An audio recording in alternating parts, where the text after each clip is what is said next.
कैसे है? अरे किस लिए किसी का इतिहास गाया जाता है?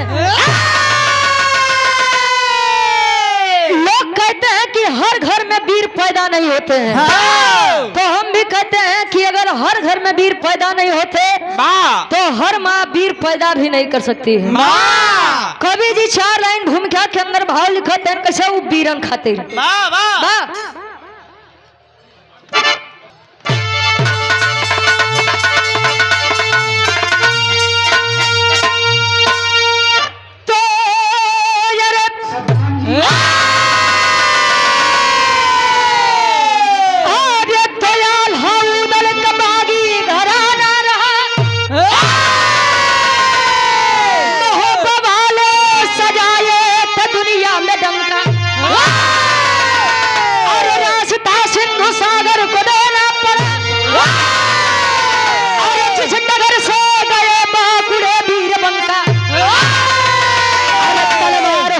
जीवन का असली मजा अरे माई देवला के दोनों दुलारे रहे, अरे जब हारे नहीं जीत तब तक नहीं, अरे रुचि गया की कलम भी दहाड़े।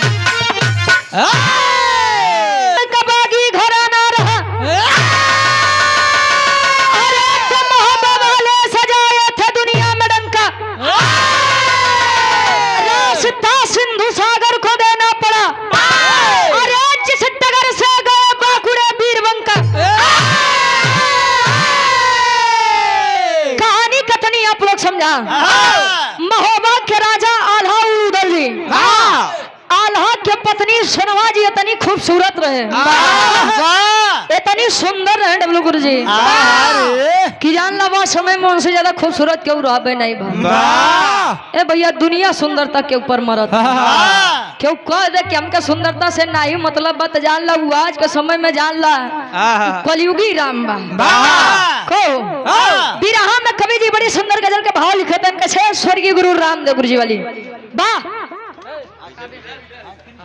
हो गया रहा। हो बड़े खूबसूरत और बड़े सम्मानित व्यक्ति हैं पूजा हमारे गार्जियन जी। बिरहा में कवि जी बड़ी सुंदर गजल के भाव लिखे थे कैसे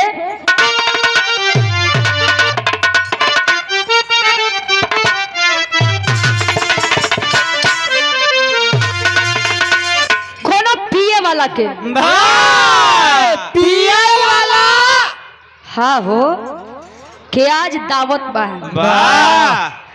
कैसे देखा कहाँ गए बाबूजी? चलिए फिर अगर उनके जैसे आदमी के दावत मिल जाए तो जान लो पूरा कैसे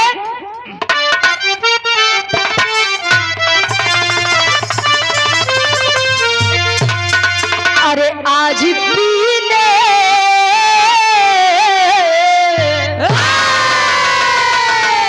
आज पीने की दावत है यारो, चांद पर बैठ कर हम पिएंगे। दावत है यारो, चांद पर बैठ कर हम पिएंगे। दावत है यारो, चांद पर बैठ कर हम पिएंगे। अरे आज पीने की दावत है यारो, अरे चांद पर बैठ कर हम पिएंगे। उनकी जुल्फों के साये में हंसी कर उम्र भर हम नशे में अरे जिएंगे। उनकी जुल्फों के साये में उम्र भर हम नशे में जिएंगे। उनकी जुल्फों के साये में उम्र भर हम नशे में जिएंगे। और सम्मानित पूज्य गार्जियन जी बिल्कुल रीति सदा चली आई मेहरा रूपा जुलुम ढाई जियो कह रघुकुल रीति सदा चली आई, प्राण जाई पर वचन न जाई। हाँ हाँ हो गया कौन अच्छा बर्बादी हुई। हम यहाँ से नहीं गए, हम कहे आज दरबार में आए, आज ही शादी ब्याह छोड़ दे। आई कवि जी वीरन खातिर लिखत है कैसे?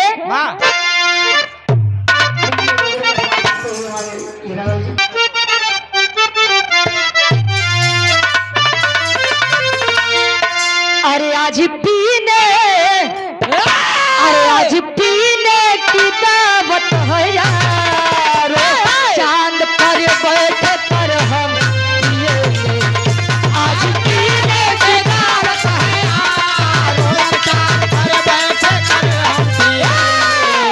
आज पीने की दावत है यार, चांद पर बैठ कर हम पिएंगे। आज पीने की दावत है यारो, अरे चांद पर बैठ कर हम पिएंगे। उनकी जुल्फों के, उनकी जुल्फों के साये में हंसी कर उम्र भर हम नशे में उनके जुल्फों के साये में हंसी कर उम्र भर हम नशे में जिए। उनके जुल्फों के साये में हंसी कर उम्र भर हम नशे में जिए। तब के होखे वीर चाहे आज के होखे। कवि जी एक लाइन वीरन खातिर लिखत हैं कैसे?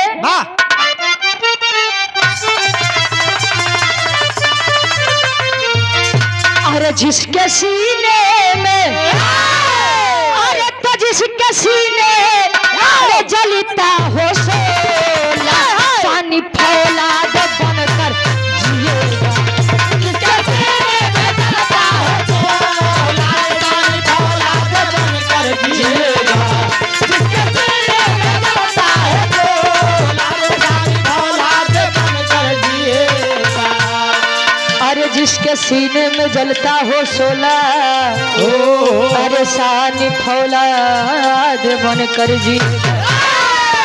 मन से कोई, मन से कोई जहर भी पिलाए, अमृत अपमान का ना पिए। मन से कोई जहर भी पिलाए, अमृत अपमान का ना पिए। मन से कोई जहर भी पिलाए, अमृत अपमान का ना पिए। और आप सम्मान जी लिखते हैं कैसे?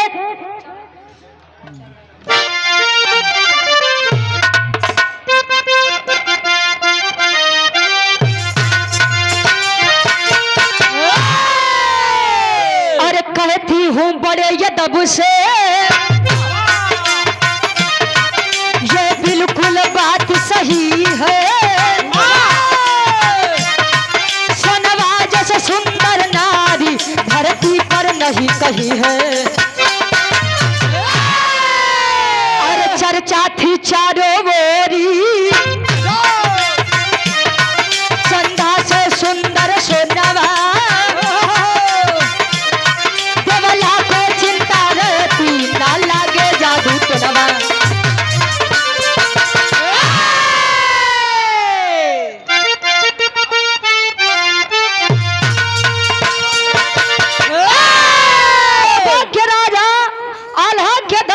सोनवा इतनी खूबसूरत रहे, जब चारों तरफ ही खबर फैलत बा तब पथरीगढ़ के राजा ज्वाला सिंह चढ़ाई करत बा कैसे?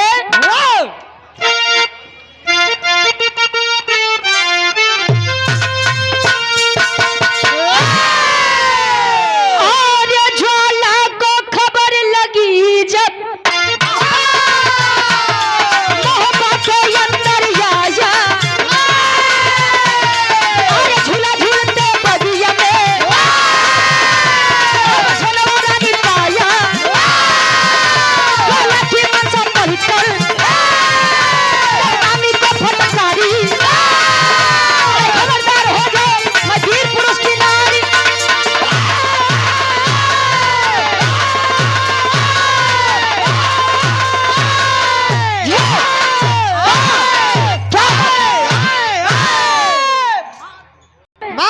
माई देवला खेद बहू रानी सोनवा जी अपने बाग के अंदर झूला डाल के झूलत दे हैं।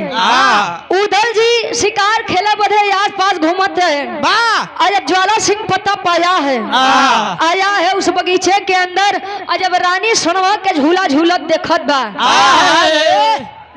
बा तो खाली देखत रह जात बा। मतलब पहली नजर के पहला प्रेम हो गया। कहो देखिए, प्रेम करना कोई गलत बात नहीं है। प्रेम में भाई आप लोग जन प्रतापगढ़ से बोलाई के यार चंदौली के धरती पे गवावत है। प्रेम कई प्रकार का होता है। क्या के प्रेम, बाप बेटवा के प्रेम, भाई बहन के प्रेम, ससुर पतोहू के प्रेम। वाह क्या बात। हाँ हो, जौन ससुर अपने पतोहू के बिटिया के जैसा प्यार करे जान लो करे खातिर घर स्वर्ग बा। वाह ए भैया, महोबा के नगरी जब रानी सोनवा के झूला झूलत देखत बा ज्वाला सिंह, जब ज्वाला सिंह देखत बा त सोनवा कहे कि ये क्या देख रहे हो? कब लड़की नहीं देखे है का?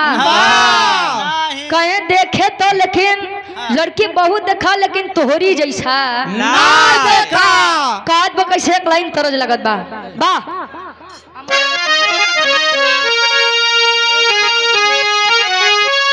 कैसे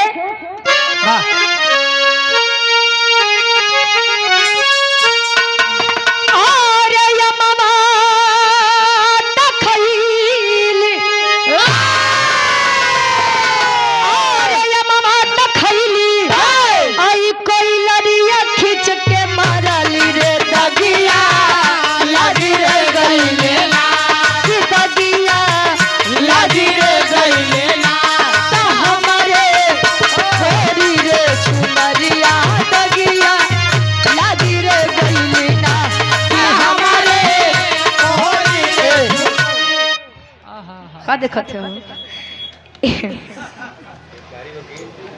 और आप सम्मानित पुजगार्जियन जी भोलानाथ पाल जी सरकारी वकील है, 200 रुपया बहुत बहुत धन्यवाद।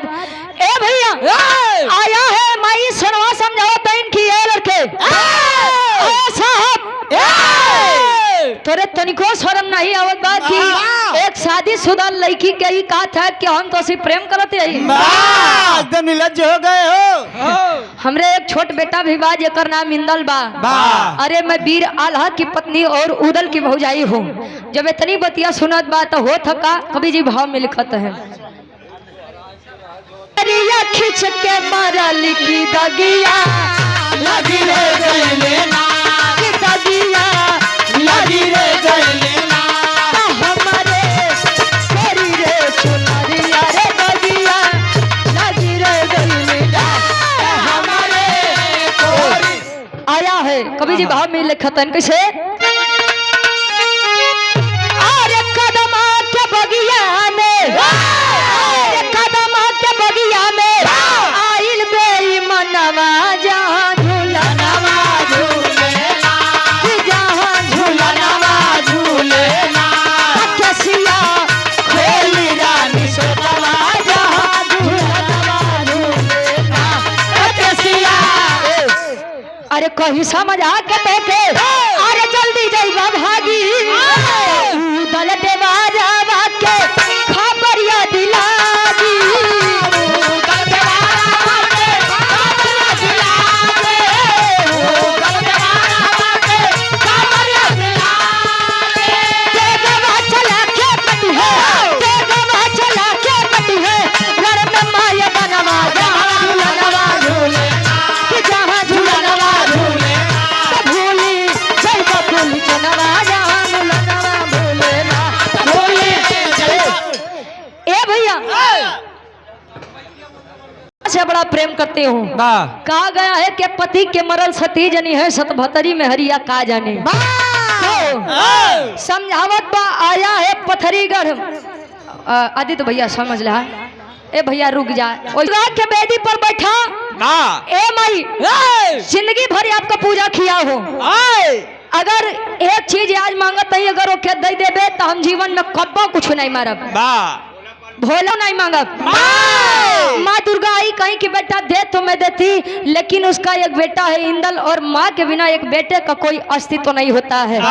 ज्वाला सिंह कहे कि मातारी बीच में ही इंदल रोड़ा बनत बा, तो हम वचन देता ही कि इंदल के सर काट के आपके बेदी पर चढ़ाऊंगा। माँ दुर्गा मान गई। दसवीं चौहान गंगेहरा जबरदस्ती अपने गढ़ पथरीगढ़ में लेकर आया। चारों तरफ खबर फैल गई कि सोनमा जी के नाई खबर लागत बा। एक प्रसंग यहाँ से इहो मिलत बा कि उदल जी चुड़ियारिन का रूप कब बनाए रहे। चुड़ियारिन का रूप बनाए के चूड़ी तरकी लेके उदल जी गांव गांव शहर शहर टारा तहन अपने भौजाई सोनवा के खबर करे बदे। ऐसे एक लाइन गीत लगत बा।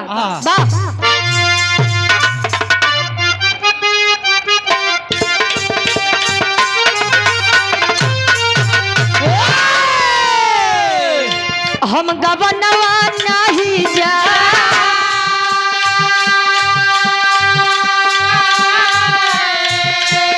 हम गवनवा नहीं जा हम गवनवा नहीं जा पीछे पड़ल यही रे मनवा हम गवनवा नहीं जा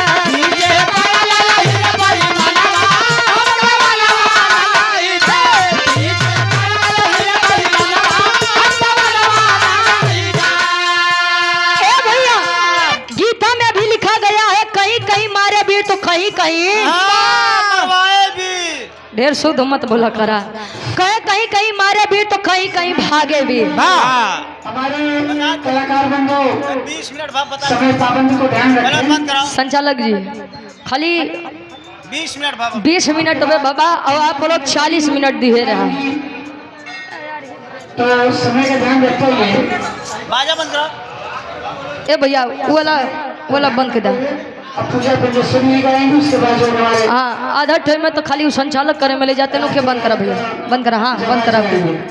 ए भैया आए हैं उदल जी चुड़ियारिन का रूप लेके गांव गांव नगर नगर चूड़ी ले लो चूड़ी ले लो चूड़ी ले लो चूड़ी। अरे बारे मनिहारिन जी ए भैया ज्वाला सिंह के एक बिटिया रहे जेकर नाम सुगा पंखनी रहे। सुगा पंखनी रानी सोनवा के बड़ी देखभाल करत रहे। सोनवा माई कहीं की है बिटिया जाई के चुड़ियारिन के बुलाई लिया और ढेर दिन हो के बाद चूड़ी नहीं पहिरे है। आज जब बुलाई के लेके आवत है तो होत का भाव में कभी जी लिखत है कैसे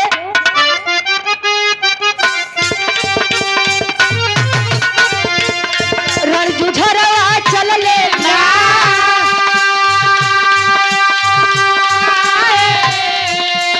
रणजुझरवा चल लेना रणजुझरवा चल लेना उदल भर गई ले चुड़ियारवा रणजुझरवा चल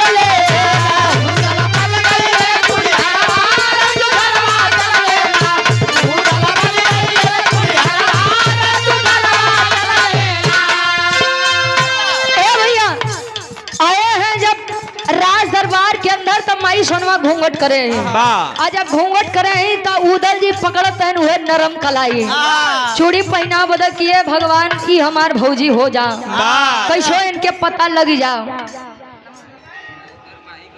महेंद्र माही के आप भाई हैं का नाम जिला पंचायत के आप सदस्य हैं सेक्टर नंबर 6 से। हाँ भैया हम जानते ही माही भैया अच्छा उनकी तरफ से 200 रुपया और आप उनके भाई हैं। आपका नाम छोटे लाल यादव जी आपके तरफ से सादर 200 रुपया बहुत बहुत धन्यवाद। उधर जी नरम खलाई पकड़ते हैं तब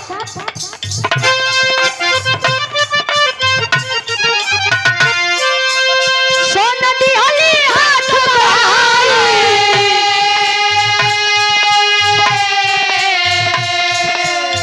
उधर धैले नरम कलाई रमेश पासवान पूर्व जिला पंचायत सदस्य पूज्य गार्जियन जी के द्वारा सुंदर माला और सदर 500 रुपया बहुत बहुत धन्यवाद। श्यामलाल सोनकर जी कौनी से आपके द्वारा सुंदर माला 100 रुपया और सम्मानित पूज्य गार्जियन जी भोलानाथ पाल जी सरकारी वकील हैं सदर 200 रुपया। हवलदार यादव जी के द्वारा सदर 200 रुपया आशीर्वाद के चाह रही। संजीव कुमार एडवोकेट साहब पूर्व अध्यक्ष सुंदर माला सदर 500 रुपया। आराम से यक्स आर हवलदार यादव जी टंडियापुर से सादर 200 रुपया आशीर्वाद के चाह रही जो ने कार्यक्रम में अगर काकी दादी से इनाम मिल जाए तो जान लो कार्यक्रम सफल। ए भैया रुका ए अनंती देवी जी के द्वारा 51 रुपया बहुत बहुत धन्यवाद। ए भैया आज जब उदल जी के सोनवा जी अपन हाथ थमाते तब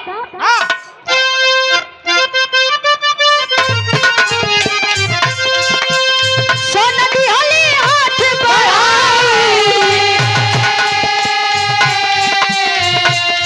उदल भइले नरम कलाई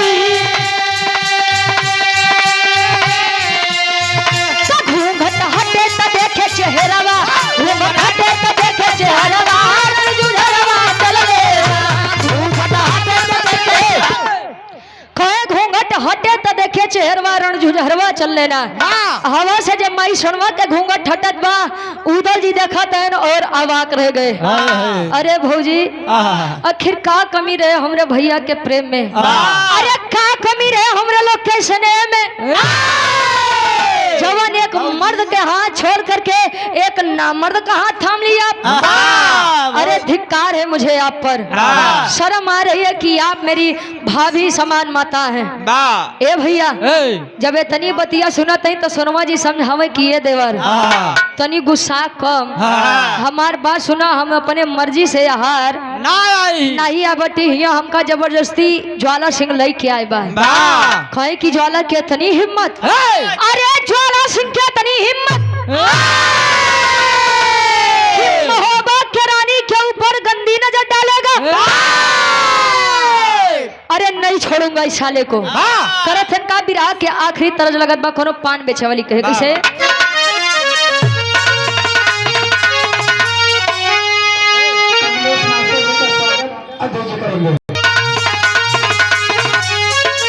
और कोठे ऊपर कोठरी अरे हलवैया के दुकान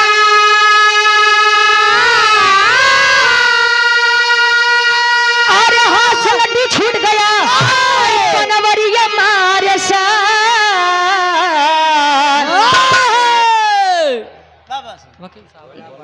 भोला पाल जी सरकारी वकील हैं, सादर 200 रुपया बहुत बहुत धन्यवाद। कहे अरे कोठे ऊपर कोठरी हलवैया के दुकान हाथ से लड्डू छूट गया बनवरिया मारे अरे पनावा खैला राजा हमारी दुकान पनावा खैला राजा। लेकिन वीर उदल करत है का जब अपने भौजाई के बात सुनत है अरे चूड़ी तर की फेंक के उदल खींच लिए तलवार अरे काली सोनवा मान के देवर अरे पौवा धरी तुहार ऐसे ना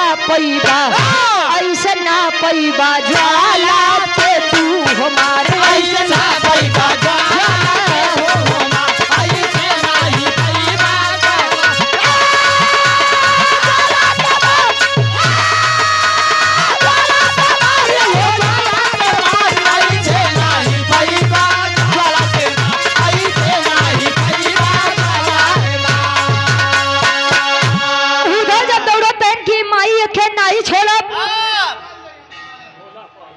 और यहाँ पुनः छाया हुआ नाम पूज्य गार्जियन जी भोलानाथ पाल जी सरकारी वकील हैं। आपके द्वारा सदर 500 रुपया बहुत बहुत धन्यवाद। ए भैया उदल दौड़ता इनकी माई अखे नहीं छोड़ब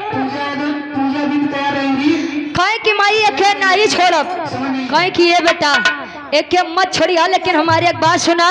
कहीं की का बात सुने के बाद इसने कहा है कि या मेरे बेटे इंदल की बलि चढ़ाएगा।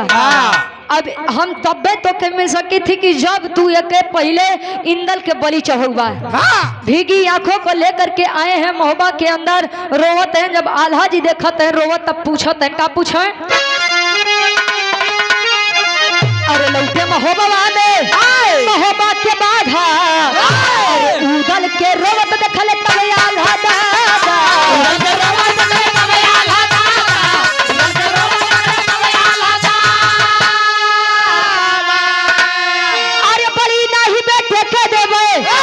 अरे आल्हा की इनकार अरे भला ही बिन मेहरारू हमार अरे ऐसे ना पई बजवाला के तू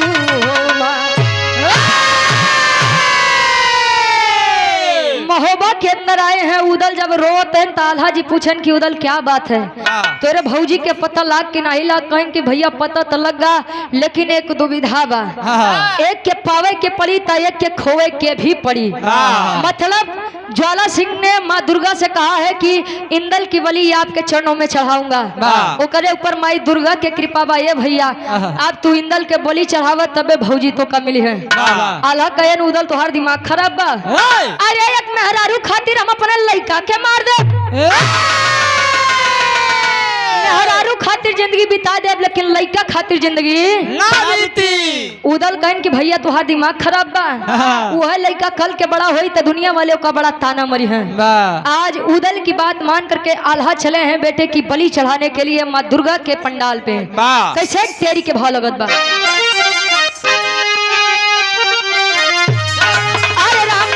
लेके मंदिर में गए बाबू गदेला लेके मंदिर में गए तो सोनवा खातिर आल्हा उधर वीर बघेला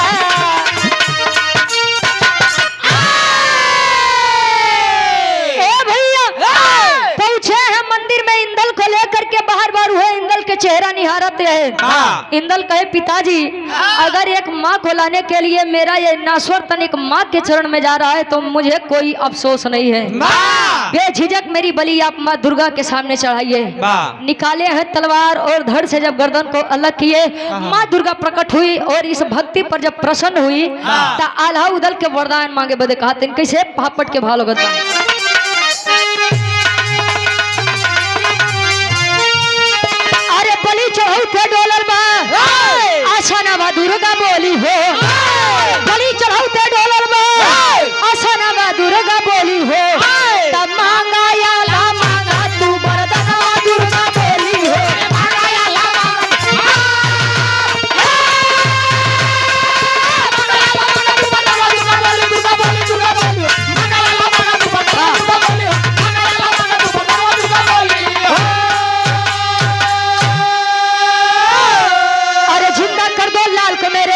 वर्दोवर की रानी हो ज्वाला के गदंडन में अलग करामा तारी हो अरे ये मस्त कहली उड़ली आई गगनवा दुर्गा बोली हो मांगा या ला मांगा तू आई वरदानवा दुर्गा बोली हो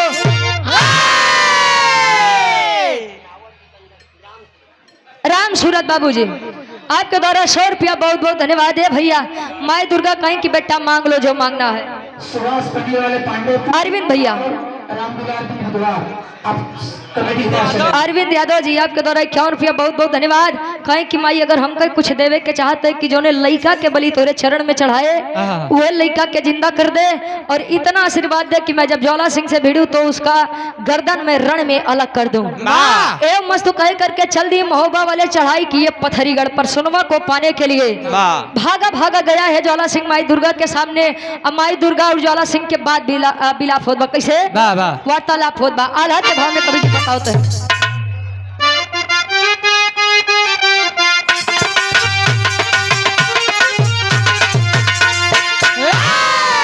अरे पथरी पर चढ़ाई कई दिहल महोबा वाले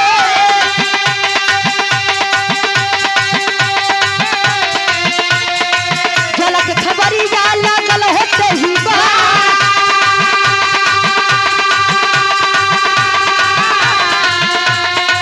कैले आवाहन जब पथरी के राजा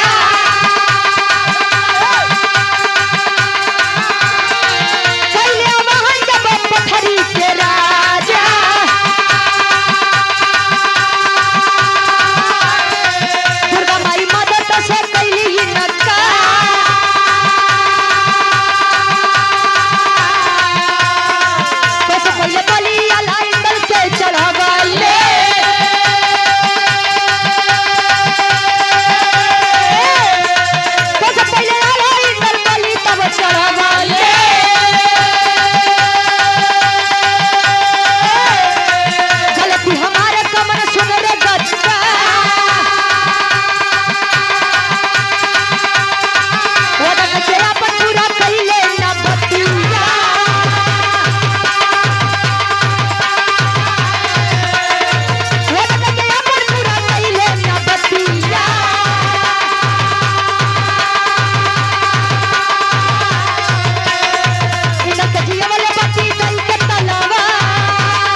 जाए कि अब पथरीगढ़ पर भागा भागा गया माँ दुर्गा के पास।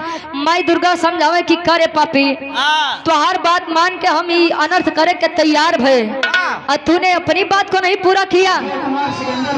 तुझसे पहले आल्हा इंदल की बलि चढ़ाए हैं, उसे मैंने जिंदा किया है तलवार दे करके। अब हमार मान सोनवा के अपन मेहरारू छोड़ के अब रिश्ता जोड़े के कोशिश कर। मेहरारू छोड़ के समधीन बनाओ। कैसे?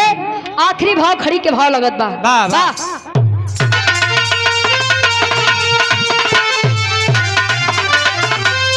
अरे काली दुर्गा ज्वाला से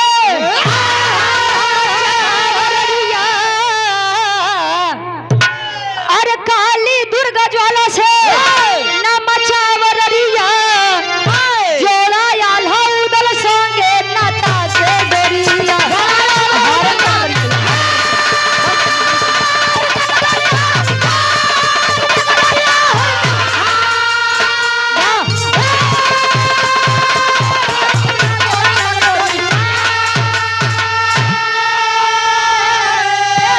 अरे सुगा पंख नींदल से कैले तबिया हो डोरी चढ़ी यौली तेई महोबा के द्वारी हो।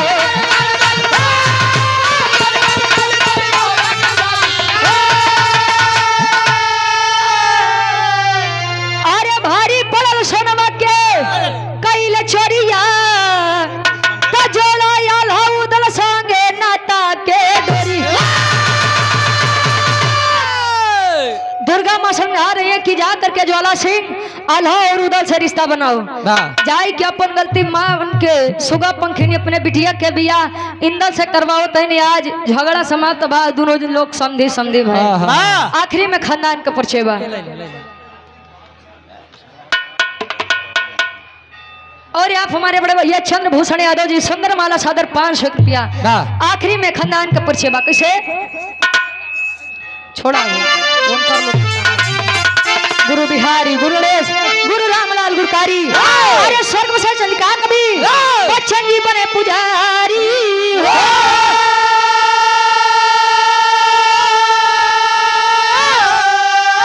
अरे गदेला लेके मंदिर में गए करुची गया कभी बिरहा में प्राण बसेला। गदेला लेके मंदिर में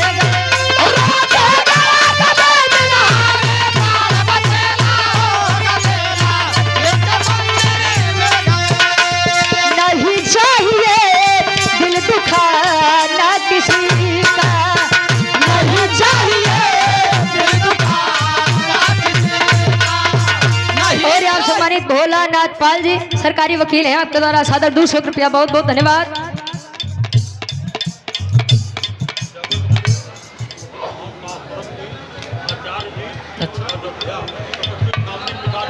जगत गुरु परमहंस आचार्य जी अयोध्या से परमहंस बड़े सरकार जी द्वारा ऋषि यादव को पुरस्कृत किया गया।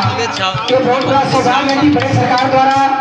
तपस्वी छावनी जी के द्वारा पूज्य गार्जियन जी के द्वारा सादर 200 रुपया।